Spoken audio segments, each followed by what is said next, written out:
मैंने देखा है वो लोगों ने परमेश्वर से बेहतर जीवन पाया है जिन्होंने अपने दुखों में परमेश्वर को छोड़ा नहीं।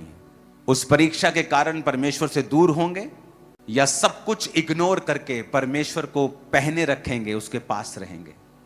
फिर उसने 13 आयत में लिखा, जब किसी की परीक्षा हो वो ना कहे कि मेरी परीक्षा प्रभु की ओर से होती है। लिखा, बुरी बातों से परमेश्वर आपकी परीक्षा नहीं करता है। उसने कहा, यदि तुमको बुद्धि की घटी हो 5 आयत में, तो प्रभु से मांग जो बिना उलाहना दिए सबको उदारता से देता है।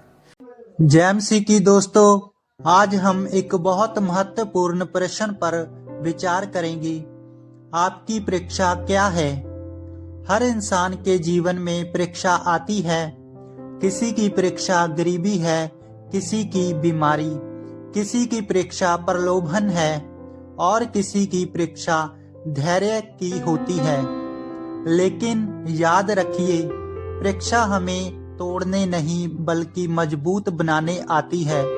बाइबल में याकूब अध्याय 1:12 में लिखा है, धन्य है वह मनुष्य जो परीक्षा में स्थिर रहता है, क्योंकि खरा निकलने पर वह जीवन का मुकुट पाएगा। शैतान चाहता है कि परीक्षा में हम हार मान लें। परमेश्वर चाहता है कि हम विश्वास में खड़े रहें। जब यीशु जंगल में 40 दिन उपवास कर रहे थे, शैतान ने उनकी भी परीक्षा ली, भूख से, घमंड से और सामर्थ्य के दिखावे से। लेकिन यीशु हर बार परमेश्वर के वचन से जीत गए। इसका अर्थ है, परीक्षा का उत्तर हमेशा परमेश्वर का वचन है। आज शैतान भी आपसे कहता है, छोड़ दे प्रार्थना, कोई फायदा नहीं, गलत रास्ता अपना ले, आसान है।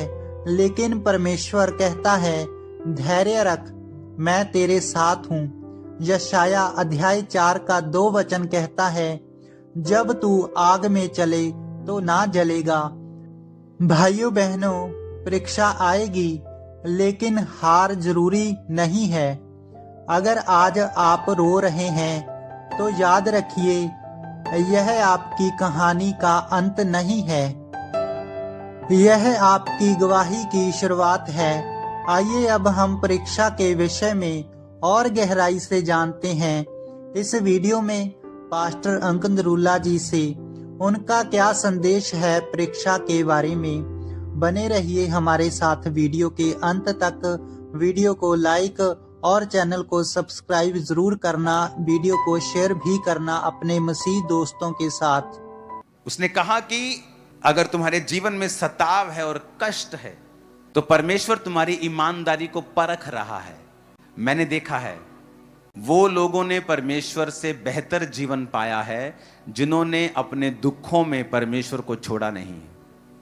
आपका विश्वासी, आपके परिवार में कोई विश्वास नहीं करता, आपकी उससे फाइट होती है। वो कहते हैं, अगर तेरा परमेश्वर सच्चा है तो बीमार क्यों है तू? तेरी चर्च तो लोगों को हील करती है, तेरी चर्च तो लोगों को छुड़ाती है, तेरा परमेश्वर तो लोगों को आजाद करता है, फाइनेंशियली ब्लेस करता है, पर तू गरीब है, तू बीमार है, तू परीक्षाओं में गुजर रहा है। तेरा परमेश्वर कहां है?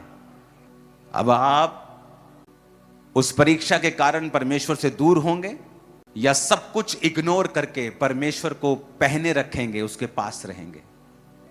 अगर आप ऐसे विश्वासी हैं तो ही आप चलेंगे, नहीं तो नहीं चलेंगे। सब बोलो आमीन।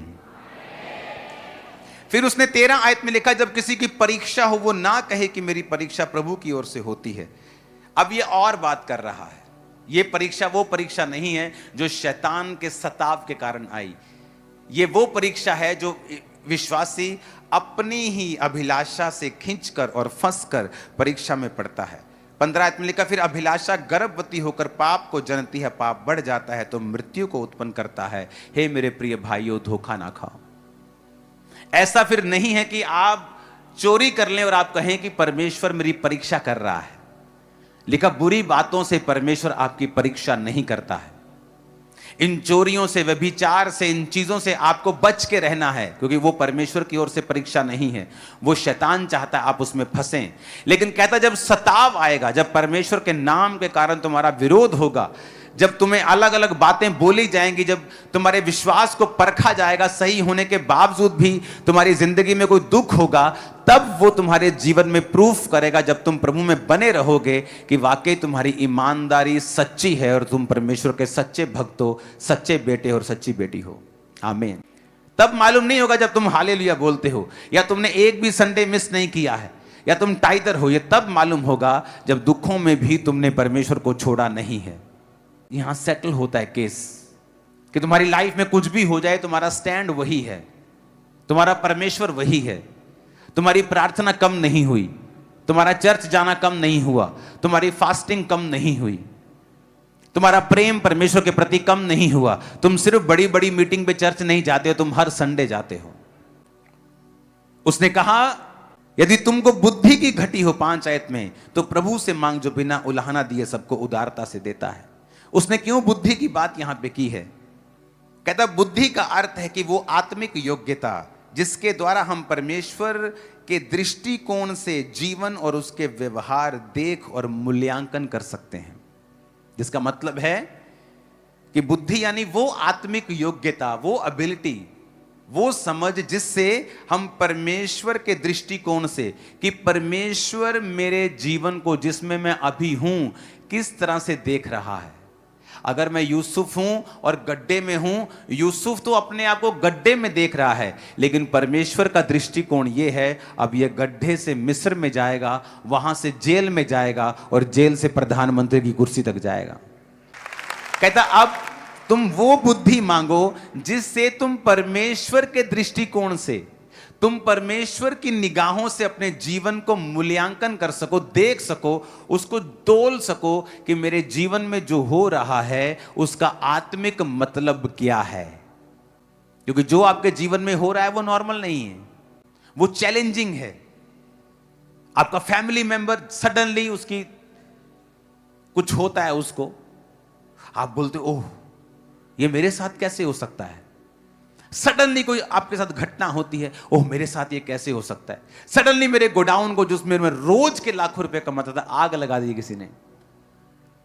आप शॉक में हो कि मैं पाप में नहीं हूं, मैं टाइदर से भी ज्यादा टाइथ देता हूं, मेरा 20% परमेश्वर में जाता है, मेरी प्रार्थना पूरी है, सब कुछ पूरा है, फिर मेरे साथ ऐसा कैसे हो सकता है।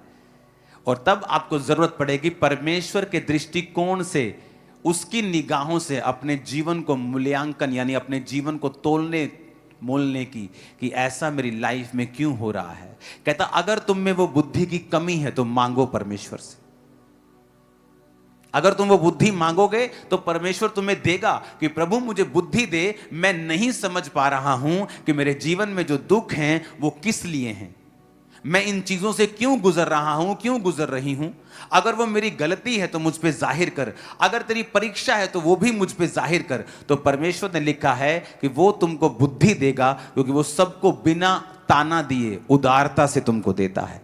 तुम्हें सडनली समझ आनी शुरू हो जाएगी कि मेरे जीवन में ऐसा क्यों हो रहा है। आमीन।